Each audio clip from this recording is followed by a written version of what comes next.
La leçon précédente nous a permis d'étudier les propriétés du champ magnétique et son lien avec la distribution des courants. Nous en retiendrons trois résultats essentiels: la loi de Biot-Savart, le théorème d'Ampère, et puis surtout la divergence de B qui est égale à 0, le caractère conservatif du flux.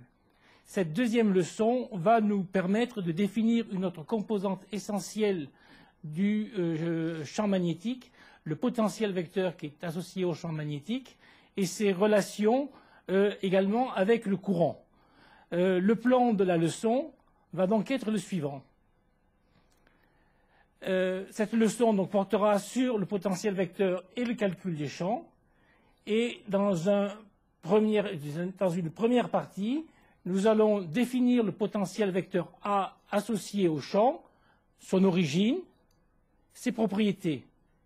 Dans une deuxième partie, nous allons comparer les propriétés du couple BA qui caractérise le champ magnétique avec les propriétés du couple EV, le champ électrique et le potentiel, que vous avez déjà vu en électrostatique. Cette comparaison est intéressante car nous la reprendrons plusieurs fois dans la suite du cours. Nous nous intéresserons ensuite aux symétries du champ et du potentiel vecteur. Pourquoi? Parce qu'en fait, utiliser les symétries du champ et du potentiel vecteur permet de simplifier, comme nous le verrons, grandement le calcul, soit du champ, soit du potentiel vecteur, puisqu'on pourra passer de l'un à l'autre. Et dans une dernière partie, nous allons regarder quelques exemples justement de calcul de champ et de potentiel vecteur. En particulier, deux exemples que j'ai choisis. L'un qui est celui d'un plan infini parcouru par un courant, et surtout le cas du dipôle magnétique qui est particulièrement intéressant. Nous allons donc commencer avec la première partie qui est la définition du potentiel vecteur associé au champ B. Pour cela, rappelons-nous quelle est l'origine d'abord du potentiel vecteur, et pour cela rappelons-nous la relation que nous avons établie dans le chapitre précédent. La divergence de B, la divergence du champ magnétique, est égale à 0, ce qui induit le caractère conservatif, nous l'avons vu, de son flux. Or, nous savons que la divergence du rotationnel d'un vecteur est égale à 0. Donc, je peux très bien définir ici un vecteur A qui va être associé au champ magnétique, que j'appellerai le potentiel vecteur. Et ce potentiel vecteur est défini de la manière suivante, tout simplement par la relation B égale rotationnel de A. Et pour tout vecteur A satisfaisant cette relation, j'aurai bien sûr divergence de B égale à 0, donc le caractère conservatif du flux. Le potentiel vecteur que nous venons de définir, A, il est associé au champ magnétique de la même manière que le champ électrique E était associé à un potentiel scalaire V, comme vous l'avez vu en électrostatique. Regardons maintenant quelles sont les propriétés du potentiel vecteur. La première, en fait, est reliée au flux du champ magnétique à travers une surface S s'appuyant sur un contour C que nous avons défini, étudié dans le chapitre précédent. On rappelle que ce flux, c'est l'intégrale à travers la surface S du produit du champ magnétique par le vecteur ds. Compte tenu de la définition de B en fonction de rotationnel de A, eh bien cette intégrale, c'est aussi ce flux, pardon, c'est aussi l'intégrale à travers S de rotationnel de A ds. Rappelons-nous ce que nous apprend le théorème de Stokes, que nous avons déjà vu dans le chapitre précédent.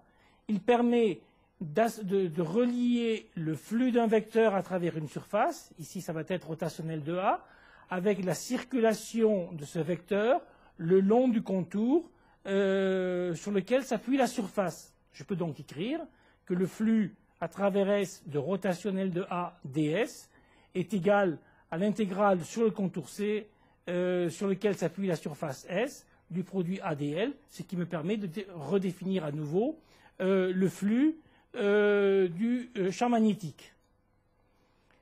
Évidemment, comme on l'avait vu, le flux ne dépend pas de S, ce que redémontre d'ailleurs cette relation. Le flux ne dépend pas de S, mais du contour C sur lequel s'appuie cette surface S.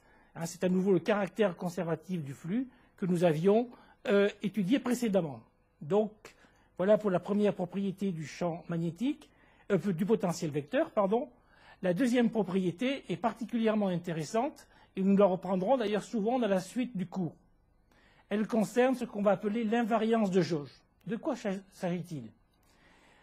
Si je définis un nouveau potentiel vecteur A', comme la somme d'un premier potentiel vecteur, plus le gradient d'une fonction f.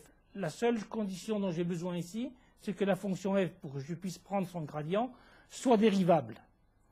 Et je calcule le champ B' associé à ce potentiel vecteur A'. Un peu de calcul vectoriel me donne que B', c'est le rotationnel de A', c'est bien sûr aussi le rotationnel de A plus le rotationnel du gradient de f. Or, le rotationnel d'un gradient d'un scalaire est nul, donc je retrouve rotationnel de A. Donc en fait, A' et A me donnent le même champ magnétique. C'est ce qu'on appelle l'invariance de jauge. Le potentiel vecteur est défini à un gradient près, le gradient d'une fonction. Comme vous l'avez vu, en électrostatique, le potentiel V était défini à une constante de près. Donc l'invariance de jauge me permet finalement de rajouter une condition supplémentaire sur le potentiel vecteur. Exemple, nous allons prendre un choix de jauge qu'on appelle la jauge de Coulomb, et je peux rajouter une condition supplémentaire. Je vais rajouter cette condition supplémentaire, je vais rajouter que la divergence du potentiel vecteur est nulle. Nous avons le droit, puisque nous avons un choix aussi grand que nous voulons de potentiel vecteur. Si je fais ça, nous allons pouvoir retrouver une nouvelle définition de la forme locale du théorème d'Ampère. En effet, vous vous rappelez la forme locale du théorème d'Ampère que nous avons vue dans la première leçon, dans la leçon précédente, c'est rotationnel de B égale mu0J, où J est la densité de courant. Comme B est égal au rotationnel de son potentiel vecteur, je peux calculer le rotationnel de B qui est égal au rotationnel du rotationnel de A. Le calcul vectoriel nous apprend que c'était aussi égal au gradient de la divergence de A moins le Laplacien vectoriel de A. Je suppose bien sûr que vous connaissez la définition du Laplacien vectoriel. On voit très bien effectivement que la jauge de Coulomb va nous permettre de simplifier cette expression puisqu'elle consiste à prendre tout simplement divergence de A égale 0. Et à ce moment-là, la forme locale du théorème d'Ampère se ramène à rotationnel de B égale mu0J égale moins le Laplacien vectoriel de A. Si vous vous rappelez, ça doit vous rappeler quelque chose en électrostatique. On peut comparer la relation que nous venons de définir avec l'équation de Poisson en électrostatique qui, elle, définissait le Laplacien scalaire de V qui était, lui, égal en moins ρ sur epsilon 0 où ρ est la densité de charge. Donc on a vu ici un lien entre densité de charge et potentiel, et nous venons, pour le champ magnétique, de définir un lien entre densité de courant et potentiel vecteur. Nous avions tout à l'heure défini à travers la loi de Biot-Savart, le champ magnétique à partir de la distribution de courant. Est-il possible d'établir une relation qui lie le potentiel vecteur avec la distribution des courants? Eh bien oui, et nous allons établir cette relation. Il suffit dans un premier temps donc, de partir de la loi de Biot-Savart que nous avions définie, et que je rappelle ici. Le champ magnétique est lié à la distribution de courant par cette relation-là. Nous allons de nouveau faire un petit peu de calcul vectoriel pour faire apparaître en fait l'expression du potentiel vecteur A. Première équation, je rappelle ici donc la loi de Biot-Savart, et le premier terme qui est ici, qu'on avait d'ailleurs déjà étudié dans la leçon précédente, peut se mettre simplement sur la forme suivante. UPM étant le vecteur unitaire dans la direction PM, eh bien PM sur PM3 est en fait rien d'autre que le gradient de 1 sur PM. Donc, le champ magnétique peut s'exprimer comme mu0 sur 4pi l'intégrale sur le volume V du gradient de 1 sur Pm vectoriel J multiplié par dV qui est l'élément de volume.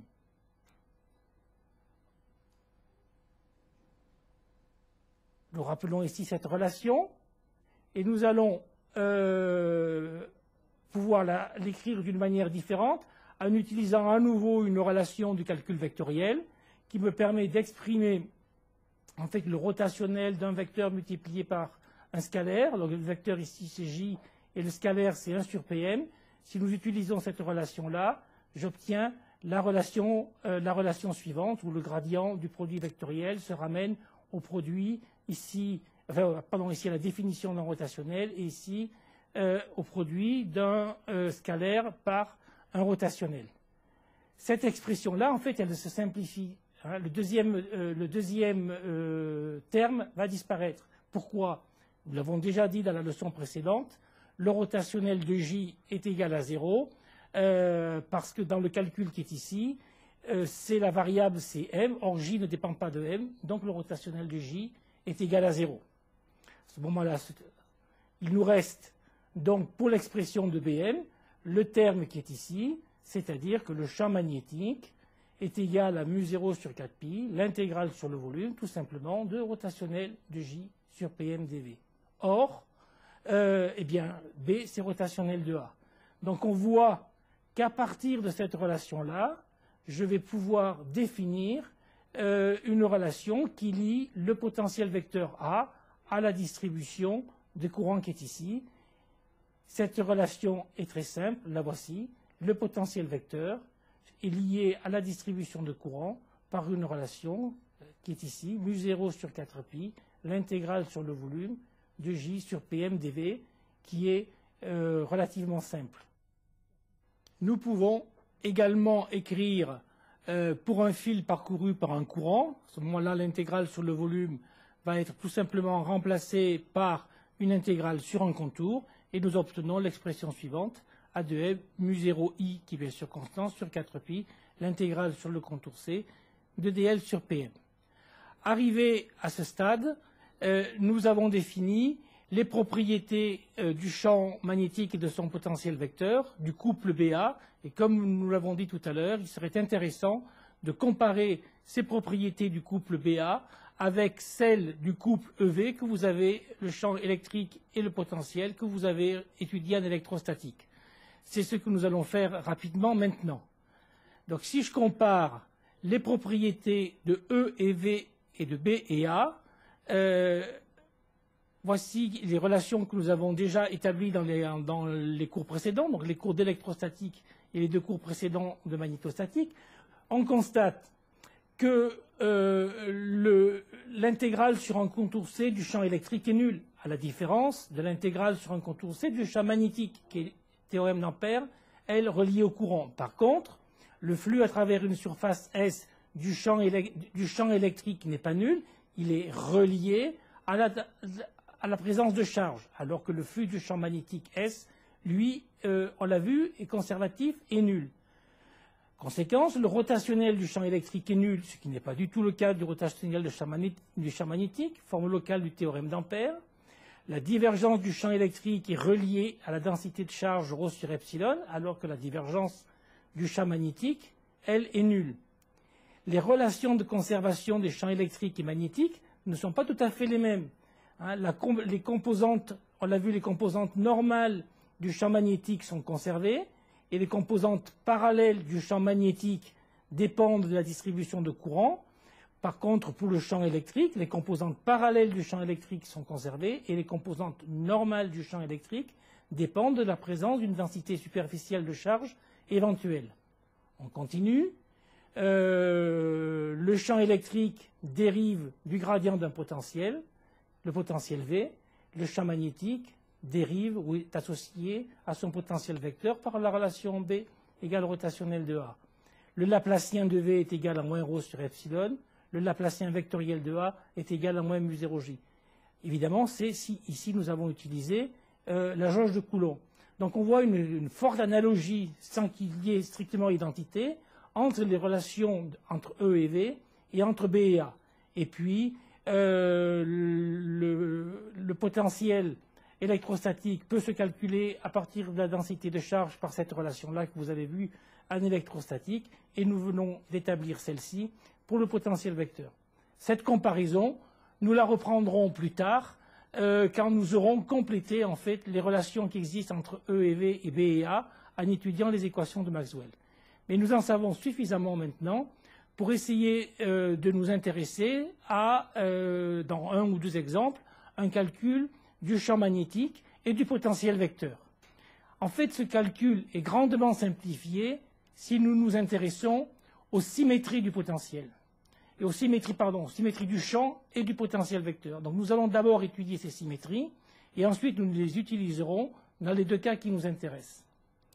Donc commençons par regarder ces symétries, l'objectif étant de simplifier le calcul de B et de A en tenant compte des symétries du système que nous allons étudier et des symétries des distributions des courants. La première de ces propriétés est relativement simple. Si nous avons une invariance suivant une direction, eh bien,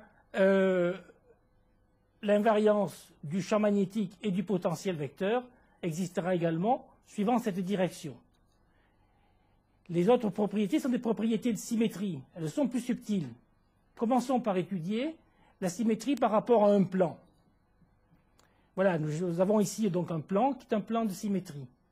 Et je vais commencer par regarder les symétries du potentiel vecteur. Donc par définition, A est un vecteur. Donc son symétrique par rapport au plan est ici, c'est A'. Donc si je regarde les composantes parallèles et perpendiculaires de A et les composantes parallèles et perpendiculaires de A', compte tenu de la symétrie entre A' et A, on obtient assez facilement les relations suivantes. C'est que A' parallèle est égal à A parallèle, A' perpendiculaire, par contre, de signe opposé à A perpendiculaire. Qu'en est-il des symétries de B quand je vais transformer le champ B en son symétrique B'? En fait, B n'est pas vraiment un vecteur. B, c'est le produit de deux vecteurs. Par exemple, quand nous avons établi la relation de Biot-Savart, c'est le produit du vecteur J par un vecteur PM, par un vecteur dans l'espace. Donc, il faut regarder les propriétés de symétrie des deux vecteurs pour construire le symétrique de B. Je vous laisse faire ça. Vous prenez les composantes parallèles et perpendiculaires des deux vecteurs. Vous définissez les composantes parallèles et perpendiculaires de B. Vous faites de même pour B', et vous allez vous apercevoir que la composante parallèle de B' est égale à moins la composante parallèle de B, et que la composante perpendiculaire de B' est égale à la composante perpendiculaire de B. Donc les symétries qui s'appliquent sur le champ magnétique, qui est le produit vectoriel de deux vecteurs, ne sont pas du tout les mêmes que celles qui s'appliquent sur un vrai vecteur, comme l'est par exemple le potentiel vecteur. On utilise d'ailleurs des fois le mot de pseudo-vecteur pour le vecteur champ magnétique. Du coup, maintenant, regardons ce qui se passe si nous prenons un point sur le plan de symétrie. Mais si nous prenons un point M sur le plan de symétrie, je dois respecter les règles que j'ai définies précédemment, c'est-à-dire qu'il faut que B' parallèle de M soit égal à moins B parallèle de M. Alors si nous sommes sur un point du plan, c'est impossible d'avoir à la fois B' parallèle dans une direction et moins B parallèle dans l'autre direction. Donc le résultat, c'est que B' parallèle et B parallèle sont nuls. Morale de l'histoire, il en est de même pour A'. Je vais avoir A' perpendiculaire de M qui est égal à moins A perpendiculaire de M, et la seule solution pour s'en sortir, c'est de les prendre tous les deux nuls. Donc le résultat, c'est que le champ B est obligatoirement normal à un plan de symétrie puisque sa composante parallèle dans le plan est nulle, et le vecteur A, lui, au contraire, est situé dans le plan de symétrie puisque sa composante perpendiculaire pour un point dans ce plan est nulle. C'est ce que nous venons de faire pour un plan de symétrie. Eh bien, nous allons étudier les mêmes propriétés pour un plan d'antisymétrie. Un plan d'antisymétrie, en fait, c'est un plan, par exemple, qui est traversé par un courant. parce que le courant rentre d'un côté et sort de l'autre. Il est transformé de J à moins J. Eh bien, si vous regardez les propriétés d'un vecteur qui, dans un plan de symétrie, est transformé de J à moins J, comme par exemple le vecteur A, sa composante parallèle est transformée, donc A' parallèle est égal à moins A parallèle. Par contre, la composante perpendiculaire est conservée. Si on applique ça à un pseudo-vecteur, c'est-à-dire au vecteur champ magnétique, en le reconstruisant à partir du produit vectoriel de deux vecteurs, on va trouver, je vous laisse faire ce calcul, que B' parallèle est égal à B parallèle et B' perpendiculaire est égal à moins B perpendiculaire. Nous allons maintenant, de la même manière, nous placer dans un plan d'antisymétrie, et pour les mêmes raisons que tout à l'heure, dans un plan d'antisymétrie, on est obligé de respecter les règles qu'on vient de définir, c'est-à-dire que B' perpendiculaire est égal à moins B perpendiculaire est nul, donc les deux composantes évidemment sont nulles. De la même manière, ce coup-ci, c'est les composantes parallèles de A' qui vont être nulles. Et donc, le résultat, c'est que le champ B est dans un plan d'antisymétrie et le potentiel vecteur A est normal au plan d'antisymétrie. Donc c'est la situation, si je puis dire, symétrique de la situation précédente. Ces propriétés que nous venons de définir, de symétrie, vont grandement nous simplifier le calcul des potentiels vecteurs et des champs magnétiques.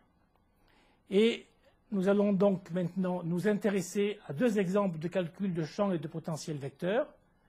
Le premier exemple que j'ai pris, c'est celui d'un plan infini d'épaisseur petit a parcouru par un courant uniforme Jy. Alors évidemment, un plan infini, ça ne veut rien dire, mais ça veut dire qu'en fait le plan est suffisamment grand pour que je puisse le considérer comme infini. Mais il faut bien qu'il se ferme quelque part à l'infini, ne serait-ce que pour pouvoir faire circuler le courant. Donc la géométrie du système est la suivante. On va prendre en repère x ou y. Vous avez le plan qui est ici, le courant J, et l'origine du repère est située au milieu du plan. Appliquons les propriétés des symétries que nous avons étudiées. Bon, la première est simple. Le système est totalement invariant suivant x, y. Donc, c'est clair que le champ magnétique et le potentiel vecteur ne peuvent pas dépendre de x, y, ils ne dépendront que de z. La deuxième propriété est plus intéressante. Tout plan parallèle à OZY, c'est-à-dire voilà un plan OZY. Tout plan parallèle à OZY, compte tenu du caractère infini du plan, est un plan de symétrie. J'applique les propriétés que nous avons définies tout à l'heure. Donc, le champ magnétique est perpendiculaire à tout plan parallèle à OZY. Donc, s'il est perpendiculaire à un plan de ce type-là, il est obligatoirement dirigé suivant x. Donc, nous n'avons qu'une seule composante du champ magnétique, Bx, By et Bz seront nuls. De la même manière, A va être situé dans le plan Z ou Y, donc la composante AX est obligatoirement nulle. Troisième propriété de symétrie, puisque le courant est dans cette direction-là, tout plan qui coupe la ligne de courant ici, donc tout plan parallèle à OZX, est un plan d'antisymétrie. Bien, compte tenu des propriétés que nous avons définies précédemment, le potentiel vecteur A va être perpendiculaire à ce plan, et il est donc dirigé suivant Y. Vous vous rappelez tout à l'heure, nous avons dit qu'il était obligatoirement dans ce plan, mais maintenant, étant dirigé suivant Y, il n'y aura plus qu'une seule composante, qui est la composante AY. Bien. Quant au champ magnétique, lui, il est situé dans un plan de ce type là, donc la composante BY est égale à 0. Et nous avons vu effectivement tout à l'heure que de toute manière le champ magnétique était dirigé ici suivant X. Quatrième propriété, prenons ce coup-ci le plan OXY, c'est-à-dire c'est le plan qui passe au milieu du plan dans lequel circule le courant. Ce plan est bien sûr un plan de symétrie. Donc pour tout point dans ce plan, c'est-à-dire en Z égale 0, le champ magnétique va être nul. Nous n'avions qu'une seule composante du champ magnétique qui était Bx, donc nous en déduisons que Bx de 0, est égal à 0. De la même manière, si nous prenons deux points maintenant situés à la cote Z et à la cote moins Z, ils sont bien sûr symétriques par rapport au plan OXY. Étant symétriques par rapport au plan OXY, je peux définir la relation suivante. Obligatoirement, Bx de moins Z est égal à moins Bx de Z et AY de moins Z est égal à AY de Z. Donc vous voyez que l'utilisation des différentes propriétés de symétrie, l'invariance, les différents plans de symétrie et d'antisymétrie, nous a grandement simplifié le calcul. Il ne nous reste plus qu'à déterminer AY et Bx pour les valeurs de Z positives. Pour ça, nous allons nous servir des relations que nous avons définies concernant soit le potentiel vecteur, soit le champ magnétique. En fait, je vais utiliser le théorème d'Ampère, d'accord? Et je vais l'utiliser dans le plan. Dans le plan entre Z compris entre 0 et A sur 2, il y a une distribution de courant, donc la forme locale du théorème d'Ampère me permet d'écrire que rotationnel de B égale mu 0J. Compte tenu de la définition du rotationnel d'un vecteur en coordonnées cartésiennes, en fait, et compte tenu du fait que la seule composante de B qui me reste, c'est Bx, j'obtiens dBx sur dz qui est égal à mu 0J. Donc, Bx est égal à mu 0 en intégrant, mu 0JZ, et je ne mets pas de constante, puisqu'il faut que pour z égale 0, le champ Bx soit nul. Donc voilà pour Bx. Dans le plan, en dehors du plan, j'utilise à nouveau le théorème d'Ampère, mais il n'y a plus de courant. Donc en dehors du plan, le rotationnel de B est égal à 0. Donc ça veut dire que Bx est égal à une constante. Et la continuité de B par rapport à la valeur en z égale A sur 2 ici, va me conduire à prendre que Bx est égal à mu 0 J A sur 2. Donc, nous avons défini le champ magnétique de part et d'autre du plan. Vous voyez qu'il est symétrique, il est nul en z égale 0, et il varie ici linéairement à l'intérieur du plan. Voilà pour le champ magnétique. Il reste à regarder le potentiel vecteur. On va simplement se servir des relations qui lient le potentiel vecteur et le champ magnétique pour calculer A. La relation la plus simple, c'est B égale rotationnel de A. Même problème, nous sommes en coordonnées cartésiennes. Et compte tenu de ce que nous avons dit tout à l'heure sur le fait qu'il ne restait que Bx et AY, eh bien la relation qui lie Bx et AY est toute simple, c'est Bx égale moins D de AY sur dz. Je vais donc pouvoir calculer AY entre 0 et A sur 2. Il suffit d'intégrer une fois cette relation-là, compte tenu de la valeur de Bx que nous avions tout à l'heure. AY est tout simplement égal à moins mu 0 J Z2 sur 2, plus une constante que pour l'instant je n'ai pas définie. En dehors du plan, c'est-à-dire pour Z plus grand que A sur 2, eh bien AY est égal à moins mu 0 J A Z sur 2 plus une constante.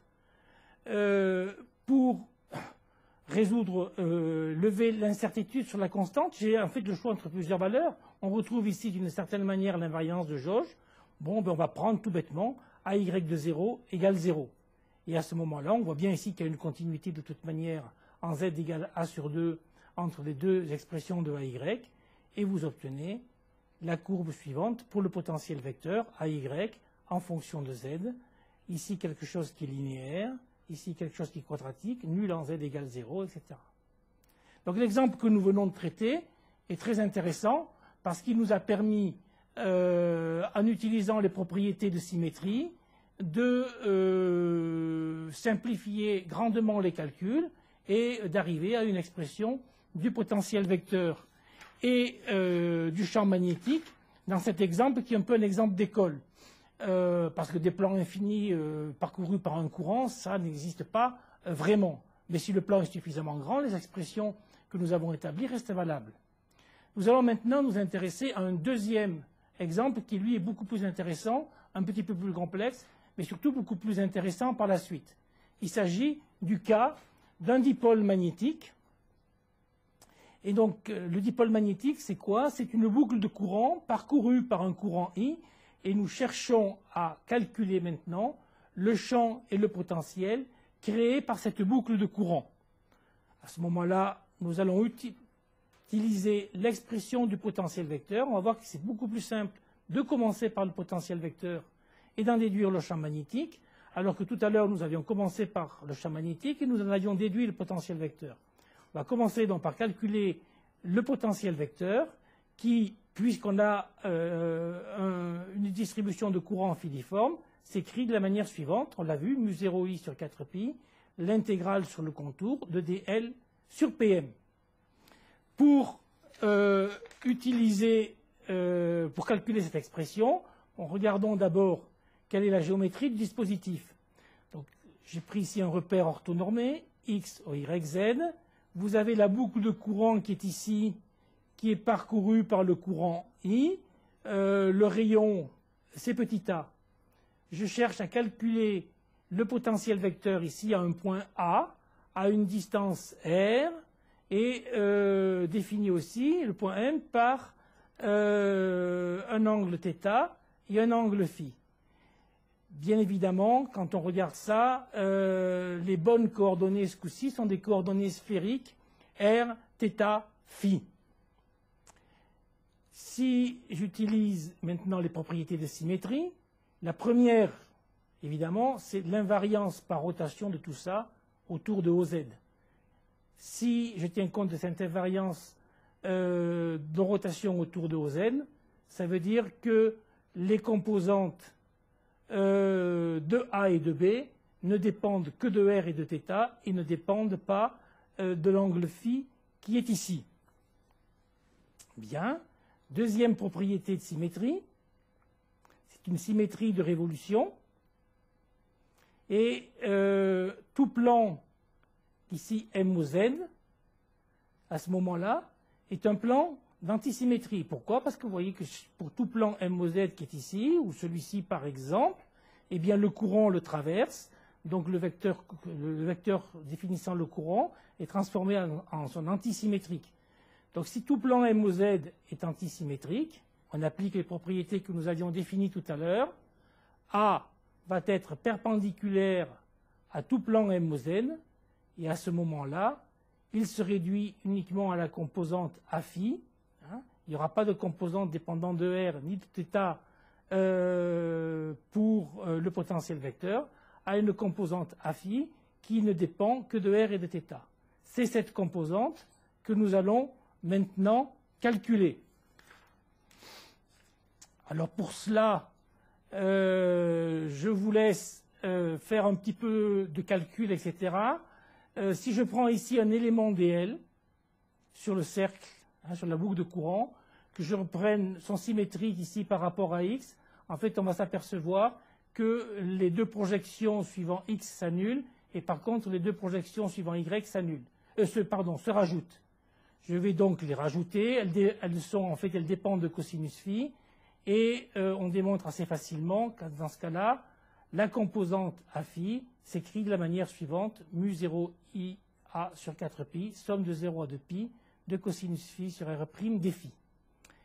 Maintenant, nous allons supposer que nous sommes très loin de la boucle de courant, ou dit autrement que la boucle de courant est suffisamment petite et le point M suffisamment éloigné pour que nous puissions considérer que pour un point M éloigné de la spire, R sur R' sont très grands devant petit a, Et dans ces conditions, on peut se permettre de faire un développement limité pour le rapport R sur R' qui apparaissait tout à l'heure dans l'intégrale.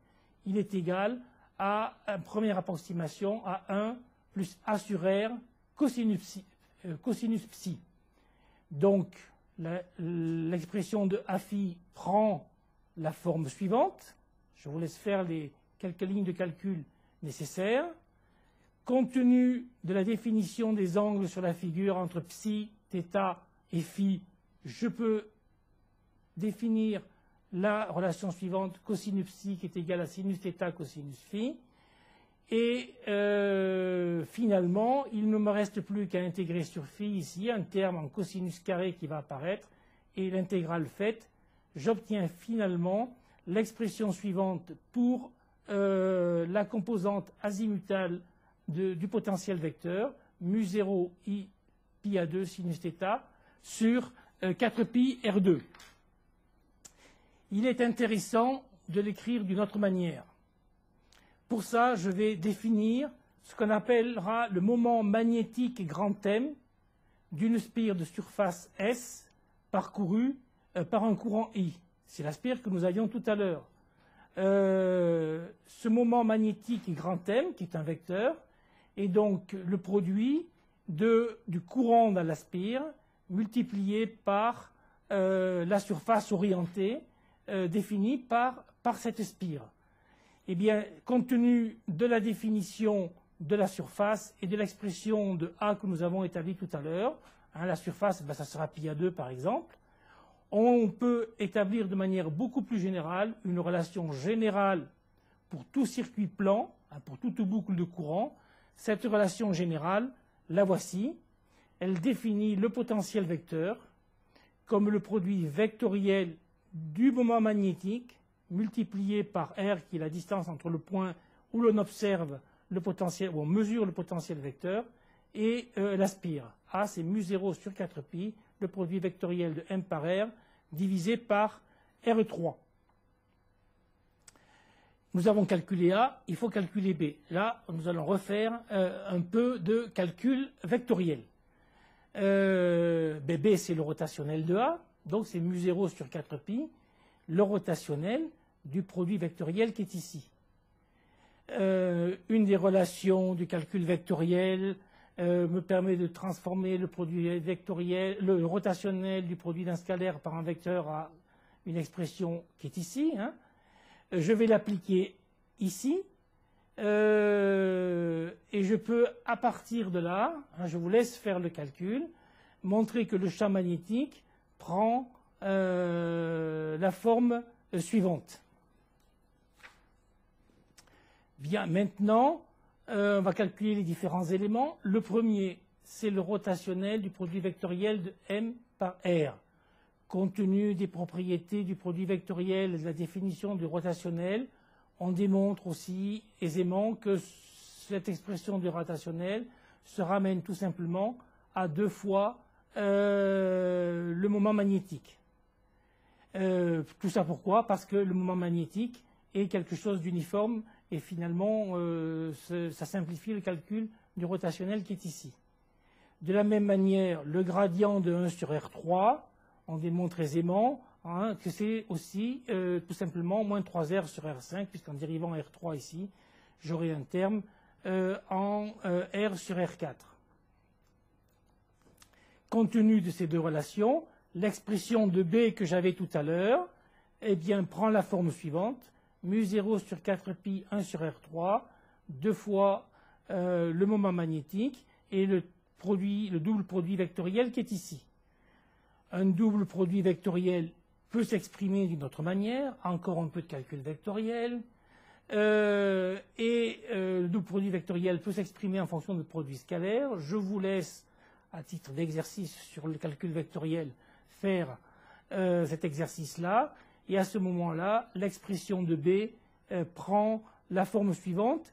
Le vecteur U qui est ici n'est rien d'autre que le vecteur unitaire U dans la direction R. Donc j'ai remplacé en fait dans l'expression précédente R par son module fois le vecteur unitaire qui est ici. Eh bien, le résultat est le suivant. Compte tenu donc de l'orientation entre M et U et de la définition des angles qui est ici, le champ magnétique associé à la boucle de courant, au dipôle magnétique, à l'expression suivante. Il rappelle cette expression-là. Hein, d'abord, va vous donner des lignes pour le champ magnétique qui ont l'allure suivante, des lignes de champ magnétique constant. Et il y a une forte analogie avec le calcul du champ électrique que vous avez pu faire pour un dipôle en électrostatique.